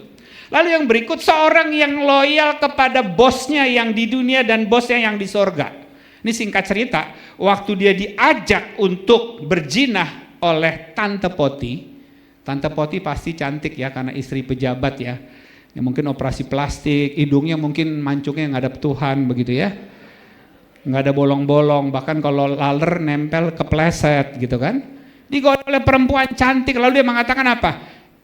Suamimu tuh udah mempercayakan ini semua ke aku. Cuma kamu yang enggak, karena kamu istrinya. Bagaimana mungkin aku berkhianat terhadap suamimu, dan bagaimana mungkin aku berkhianat kepada Bapa surgawiku? Kalau cuma setia kepada bos, enggak selalu bos tahu apa yang kita lakukan. Tapi kalau setianya kepada Tuhan, walaupun orang tidak tahu, kita tahu Tuhan yang selalu mengawasi kita dengan mata kasih yang selalu siap untuk menolong kita. Seorang yang setia kepada bosnya yang di dunia dan bosnya yang di surga. Lanjut, Lembaga Alkitab Indonesia menggunakan kata manis sikapnya dan elok wajahnya. Ini Alkitab terjemahan yang lama, saya belum periksa terjemahan baru 1, saya belum periksa terjemahan baru 2 ya Alkitab yang sekarang. Lalu di King James Version dalam bahasa Inggris dikatakan Joseph was a goodly person and well favored. Sama nih maknanya. Orang yang manis sikapnya dan elok wajahnya. Kemudian cantik atau ganteng, baik dan sukses bisa menjadi masalah besar. Karena banyak yang naksir, ya kan, udah cantik, baik, sukses, udah ganteng, baik, sukses, melayani lagi di gereja, banyak orang akan melihat. Oleh karena itu butuh anugerah Tuhan supaya kita bisa hidup berkenan di mata Tuhan. Dan terbukti apa yang terjadi, Yusuf digodai oleh Tante Poti, ya. Dan next slide, dia mampu menolak Tante Poti karena Tuhan menyertai dia. Dia lari dari percabulan. Digodai tiap hari Bapak Ibu. Kalau digodai sehari aja lalu menang itu mungkin ya udahlah menang. Cuma sekali kok digodain. Dan Yusuf waktu itu masih muda. Tapi kali ini godanya nggak tanggung-tanggung sampai kemudian jubahnya dirampas. Maka saat itulah tiba dia harus melakukan langkah yang bukan sekedar menolak, tapi lari. Bapak Ibu, kalau kita nggak pinter pegang uang, bahkan seringkali tergoda dengan uang, kalau bisa jangan jadi bendahara gitu ya. Karena itu godaannya begitu berat. Dalam doa Bapa kami kita mengatakan jauhkanlah kami daripada yang jahat. Kita nggak mau terlibat dengan narkoba, kita nggak mau terlibat dengan orang yang main judi, tapi bergaulnya dengan orang yang terlibat narkoba dan orang yang suka main judi, sebentar lagi jatuh dalam dosa main judi. Tapi yang dilakukan oleh Yusuf adalah lari dari percabulan. 1 Korintus 6 ayat 18 berkata, jauhkanlah dirimu dari percabulan. Jangan dekat-dekati areal dosa. Lalu Yusuf harus lari, kalau dia tidak lari sebentar lagi dia jatuh. Ya. Itu yang terjadi dengan Hawa. waktu digoda oleh iblis, Hawa berdialog dengan iblis. Harusnya dia langsung mengatakan, iblis, enyahlah engkau dari hadapanku. Tapi dia ladenin. Maka iblis bilang, kalau kamu makan bukan mati, kamu akan jadi sama seperti Allah. Ini yang muda-muda, remaja pemuda, hati-hati. Ya, kalau kita tidak mau terlibat dosa pornografi, jangan bergaul dengan orang yang suka pornografi. Temen aja, kenal aja silakan, tapi jangan bergaul. Bergaul artinya sebagian besar waktu kita itu dengan orang itu. Saya kenapa ngerokok waktu umur 9 tahun? Ya karena saya bergaulnya dengan perokok-perokok. Di Matraman Dalam di mana saya lahir dan besar, itu ganja di situ dijual seperti orang jual kaca goreng. Ganja. Jadi kecil-kecil anak-anak isep ganja. Belum lagi katanya ngerokok dong, coba nih. Nih kalau isep rokok, asapnya bisa ada tulisannya tuh. Asapnya, wo ini, wo mani puya, wo paksa dipaksa, wo kampak nih mati, wo gentayangin gitu kan. Lama-lama ikut, jauhkan dirimu dari areal dosa. Yang berikut, Yusuf bisa menolak Tante Poti. Karena Yusuf mengasihi dan menghormati Allahnya. Sehingga ia menghormati atasannya. Tidak mau selingkuh atau berjinah dengan Tante Poti. Mazmur 119 ayat 9a berkata, dengan apakah seorang muda mempertahankan kelakuan yang bersih? Dengan menjaganya sesuai dengan firman-Nya. Firman Tuhan. Maka moto hidup saya katakan tadi, no Bible, no breakfast. Saya tidak akan sentuh makan pagi saya sebelum saya baca firman. Apa itu integritas? Next slide. Integritas adalah perkataan dan perbuatan sama. Walk the talk. Apa yang kita omongin kita lakukan. Ada banyak kekristenan kalau kita melihat gagal abad-abad. Karena orang Kristen cuma hebat bicara tentang Injil. Tapi tidak hebat melakukannya. Yang ada jadi batu sandungan. Ya. Ada pendeta khotbah sana khotbah sini, tiba-tiba selingkuh. Ada pendeta khotbah sana khotbah sini, kemudian korupsi sampai triliun. Bukan cuma pendeta, tapi ada banyak aktivis gereja melayani luar biasa. Tapi dosa jalan terus, mengerikan. Apa itu integritas? Integritas adalah jujur terhadap diri sendiri. Kalau jujur terhadap orang lain itu jujur. Yang anak-anak sekarang bilang jujurli. Ya, kalau jujur sama teman, jujur sama atasan, jujur sama pasangan itu jujur. Tapi jujur terhadap diri sendiri itulah integritas. Ketika tidak ada seorang pun yang tahu, tapi kita tetap melakukan kebenaran, itulah integritas. Next. Tetap melakukan kebenaran sekalipun tidak ada yang melihat. Tugas keluar kota sendirian, di hotel sendirian, nggak ada yang tahu. Ada telepon ya dari operator, mau disiapin perempuan nggak ada yang tahu. Tapi karena kita orang yang berintegritas, kita berkata tidak. Tetap melakukan kebenaran sekalipun tidak ada yang melihat. Lebih lihat, siapa yang pernah mengira bahwa Yusuf dibenci oleh saudara-saudaranya adalah cara Tuhan untuk mempersiapkan dia menjadi orang nomor 2 di Mesir. Gak ada yang tahu. Kalau sekarang saudara, bapak ibu diminta main drama sebagai Yusuf, kita mungkin langsung bersedia. Karena sudah tahu endingnya jadi apa? Perdana Menteri di Mesir. Tapi Yusuf waktu itu gak tahu. Dia dibenci oleh saudara-saudara lalu mau dibunuh, kemudian dimasukin ke dalam sumur, habis masuk dalam sumur dijual ke saudagar Ismail, dari saudagar Ismail dijual ke Potifar, lalu difitnah oleh Tante Poti, masuk ke dalam penjara. Itu cara Tuhan nyekolahin dia.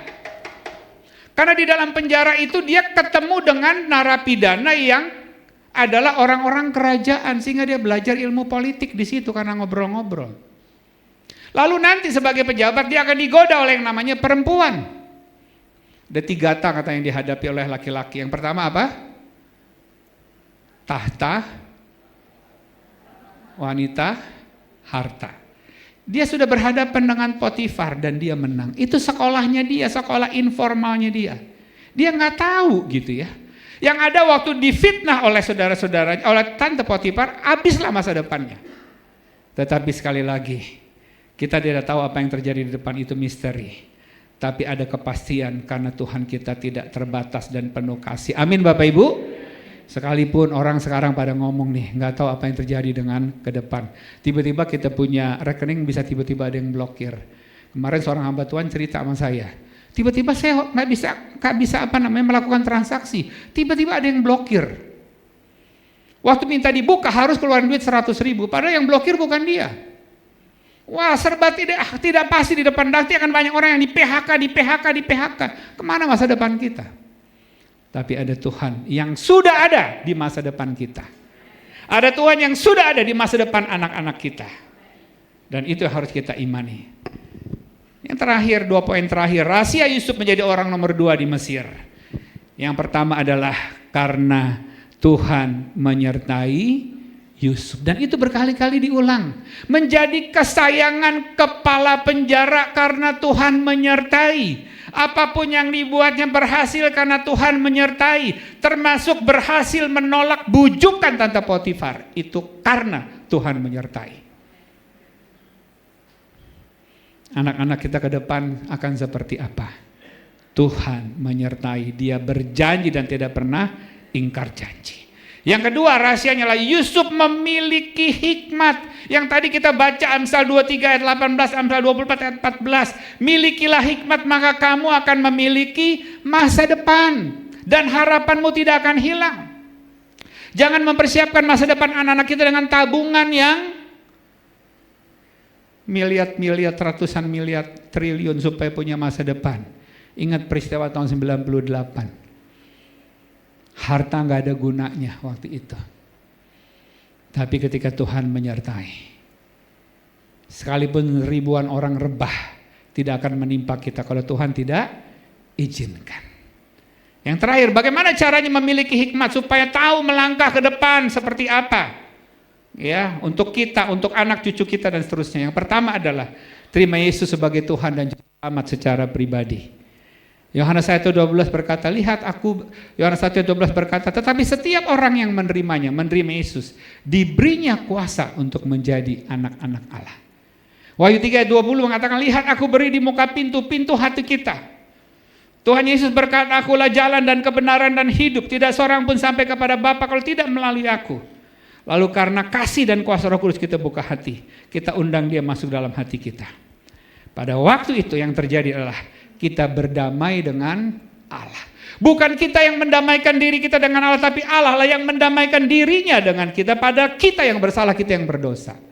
Setelah itu baru kita bisa berdamai dengan diri kita. Bisa terima diri kita apa adanya. Lalu kita bisa menerima pasangan kita, anak kita, rekan kerja kita, sesama pelayan Tuhan di tempat ini. Iya, kita punya hubungan yang baik karena berdamai. Nick Vujicic, ada yang tahu Nick Vujicic? Yang tingginya kalau naik di mimbar mungkin cuma segini ya. Waktu dia di gereja, dia dengar guru sekolah minggu bilang gini, you were created in the image of God. Kamu diciptakan serupa dan segambar dengan Allah. Lalu dia bilang gini, saya gambar Allah, kok cacat begini? Lalu dia coba bunuh diri berkali-kali.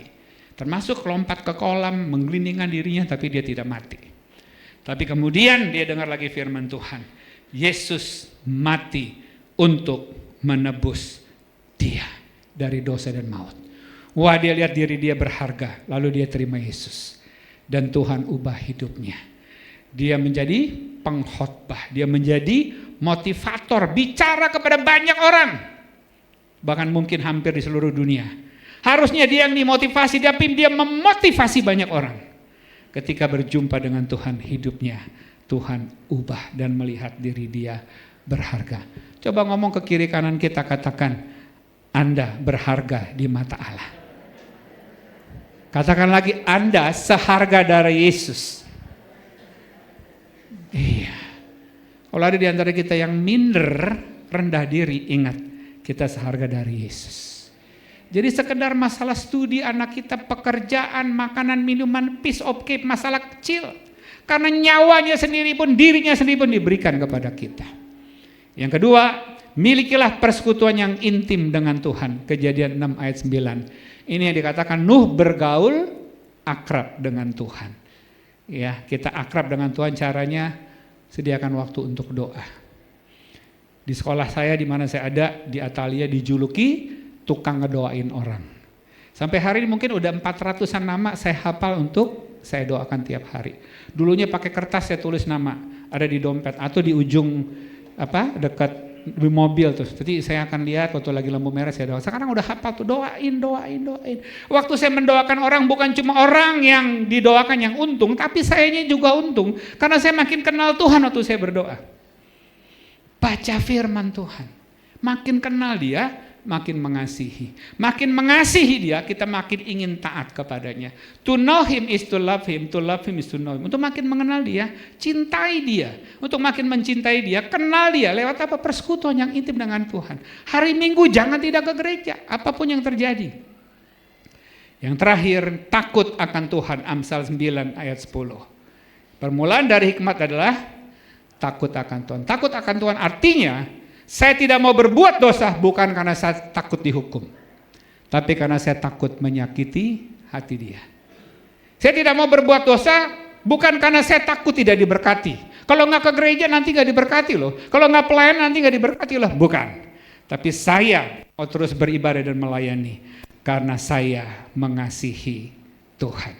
Sukses yang terakhir adalah sukses adalah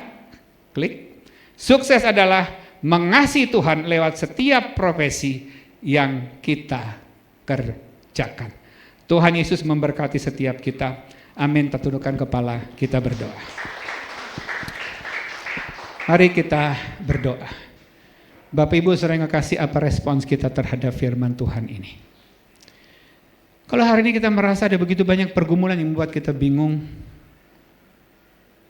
bahkan mungkin ada di antara kita yang baru saja kena PHK.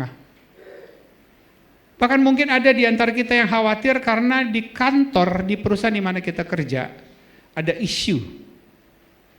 Akan ada sejumlah karyawan yang di PHK. Atau kekhawatiran tentang masalah penyakit, keharmonisan keluarga, dan seterusnya. Di tengah-tengah misteri ini, kita memiliki Allah yang tidak pernah berubah kasih dan kuasanya. Yang kalau kita andalkan Dia yang pegang masa depan kita. Bahkan Dia sudah ada di masa depan kita. Dia sudah ada di masa depan anak-anak kita. Dan firman-Nya menjadi pelita terang bagi jalan kita. Apa respons kita Bapak Ibu terhadap firman Tuhan ini? Saya ingin masing-masing bicara pada Tuhan secara pribadi. Saya tidak ingin khotbah saya menguap begitu saja. Saya ingin kita berespon di hadapan Tuhan hari ini, apapun respon kita. Kalau rumah tangga kita terancam perpecahan, apakah firman Tuhan hari ini sudah mengingatkan kita untuk memperbaiki hubungan suami istri, orang tua anak, mertua mantu, dan seterusnya? Kakek, nenek, cucu.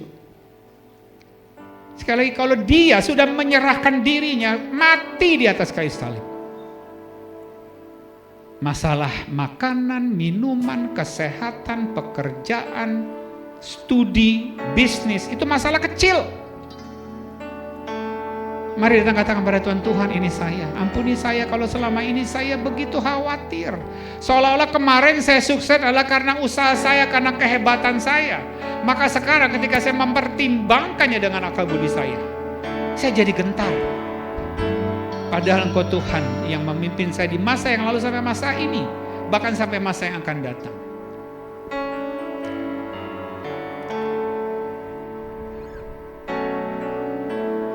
Apakah kita mau ambil keputusan hari ini bahwa kita mau ikut Dia apapun yang terjadi dalam hidup kita? Saya mau ikut Yesus, saya mau iring Yesus. Meskipun saya susah menderita dalam dunia, karena keselamatan cuma di dalam Yesus. Karena hanya Yesuslah Tuhan satu-satunya, yang lain bukan Tuhan. Mari katakan, Tuhan ini saya, tolonglah saya, mampukan saya untuk mengikut Engkau sampai selama-lamanya. Saya mau kita nyanyikan lagu ini sebanyak 2 kali. Saya mau ikut Yesus.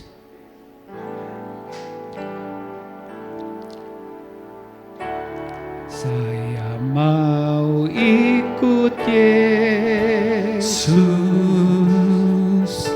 Saya mau ikut Yesus sampai selama-lamanya.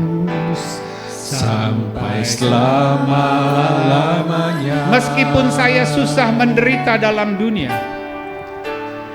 meskipun saya susah menderita dalam dunia, saya mau ikut Yesus. Saya mau ikut Yesus sampai selama-lamanya. Sekali lagi sambil bangkit berdiri dan nyanyikan sungguh-sungguh dengan beriman. Saya mau ikut Yesus.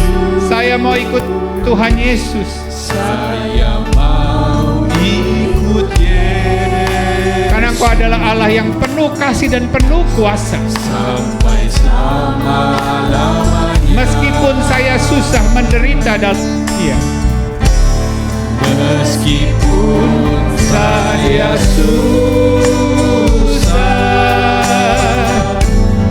menderita dalam dunia, saya mau ikut Yesus sampai selama. saya mau ikut Yesus sampai selama-lamanya.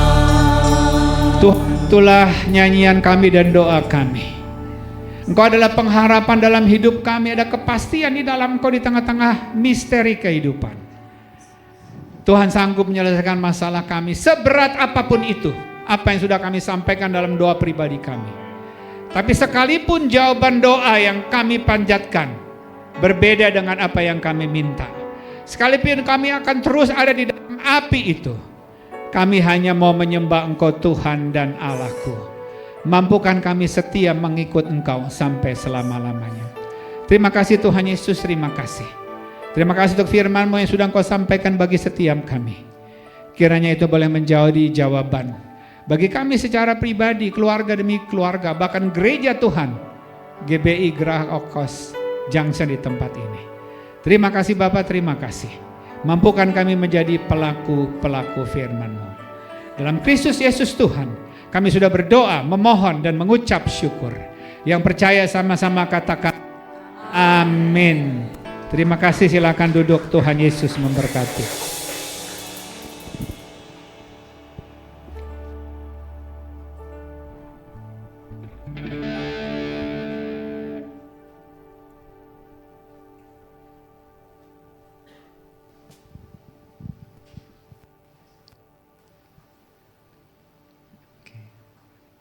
Terima kasih Bapak Presno atas pemberitaan firman Tuhan yang sangat memberkati kita semua. Kiranya Tuhan semakin memberkati pelayanan, pekerjaan dan keluarga Bapak. Tiba saatnya kita akan memberikan yang terbaik dengan kasih. Saya mengundang Ibu Epi untuk memimpin doa.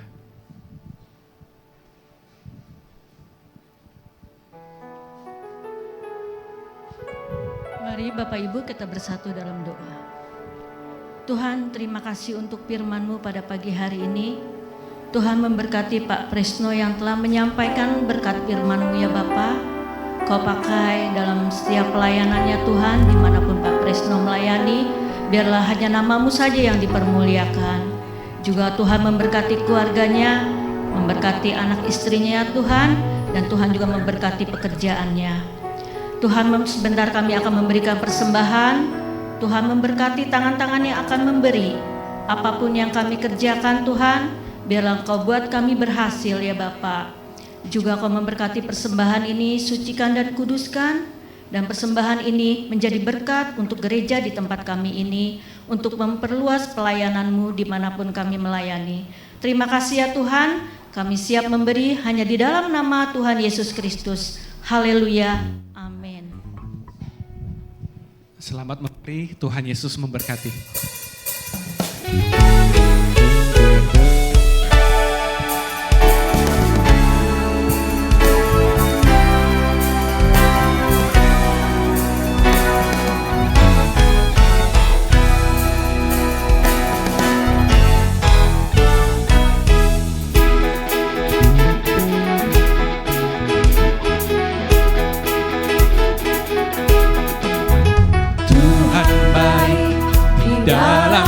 hidupku selalu setia. Di sepanjang hidupku nyatalah perbuatanmu. Kaulah sukacitaku. Tuhan baik, di dalam hidupku selalu setia. Di sepanjang hidupku nyatalah perbuatanmu. Kaulah sukacitaku. Haleluya, ku bersorak, Tuhanku luar biasa. Haleluya, ku bersorak, Tuhanku dahsyat berkuasa. Ku angkat suaraku, puji namamu, ku bernyanyi bagimu. Ku bersuka, ku melompat bagimu, Yesus kau di dalamku. Ku rayakan kasih-Mu. Terima kasih atas persembahan yang Bapak Ibu Saudara sudah berikan. Tuhan Yesus memberkati. Akan ada beberapa pengumuman. Saya persilakan tim multimedia. Akan diadakan baptisan pada hari Minggu tanggal 14 September 2025 dan juga katesisasi tanggal 17 Agustus 24, 31. Bagi Bapak Ibu Saudara yang ingin mengikuti bisa menghubungi Ibu Junkian. Pengumuman berikutnya ada pendalaman Alkitab dengan tema pengantar Perjanjian Lama yang akan diadakan via Zoom pada hari Jumat tanggal 22 Agustus 2025 jam 7 malam sampai selesai. Mengundang seluruh jemaat untuk bisa ikut serta dalam pendalaman Alkitab. Baik, pengumuman berikutnya dari ini dari sekolah minggu.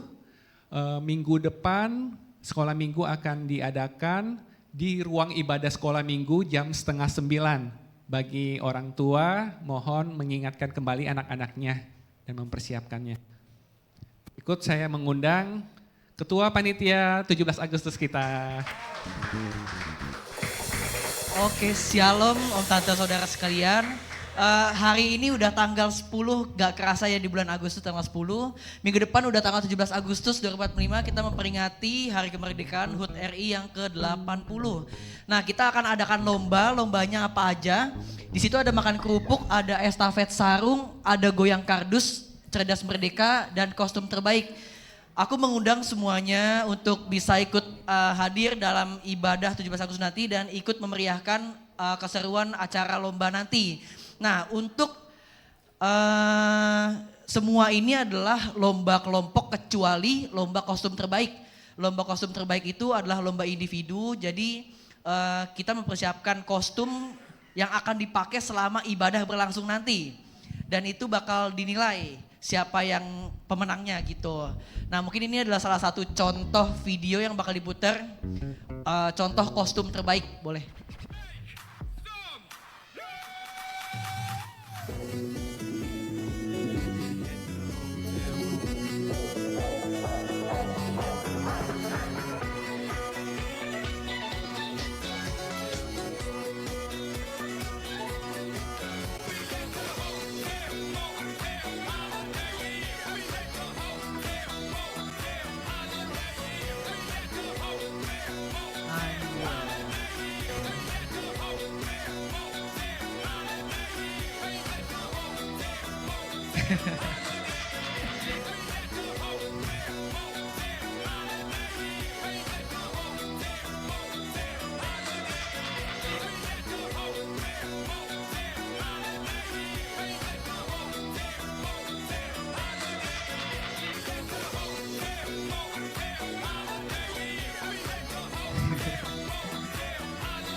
Ya mungkin itu adalah salah satu contoh ide untuk kostum yang bakal dilombain nanti. Kalau misalnya ada kreativitas lain boleh banget dipakai dan aku menunggu untuk kita semua bisa ikut hadir dan ikut memeriahkan acara 17 nanti.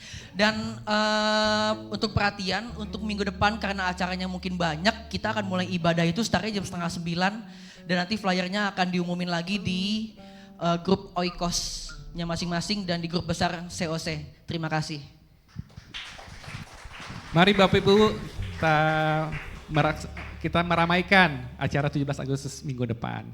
Baik, tidak ada lagi pengumuman, dengan kasih saya mengundang Bapak Kinoto untuk membawakan doa berkat.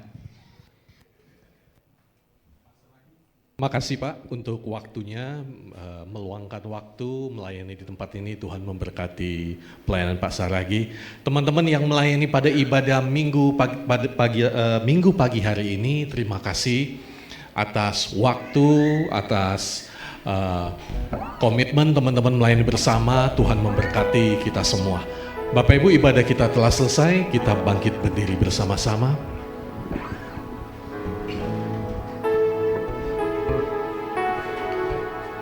Pada minggu pagi hari ini, kami bersuka cita dan bersyukur ya Tuhan. Kami boleh datang bersuka cita, memuji membesarkan nama-Mu bersama dengan keluarga besar kami tempat ini.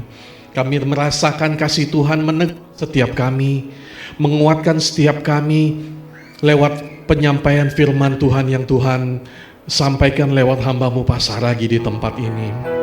Kami merasakan Tuhan tak pernah jauh dari kami. Tuhan merasakan apa yang kami hadapi. Setiap kami dikuatkan, sehingga kami boleh teguh terus melangkah, mengiring Tuhan sampai akhir hidup kami. Terima kasih ya Bapak atas waktu yang indah pada minggu pagi hari ini. Jemaat yang terkasih, ibadah minggu kita telah selesai, tapi kasih Tuhan takkan pernah selesai dalam hidup kita.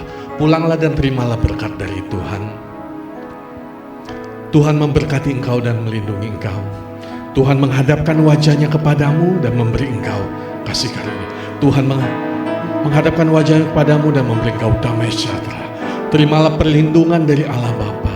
Kasih karunia takkan pernah habis dari Yesus Kristus. Tuntunan, penyertaan, penghiburan dari Allah Roh Kudus akan menyertai hidupmu mulai saat ini sampai putih rambutmu, sampai waktu engkau dipanggil Tuhan. Terimalah berkat-Nya dalam nama Allah Bapa, Anak dan Roh Kudus, dalam nama Tuhan Yesus. Kita sama-sama katakan amin. Tuhan memberkati kita semua. Selamat hari Minggu.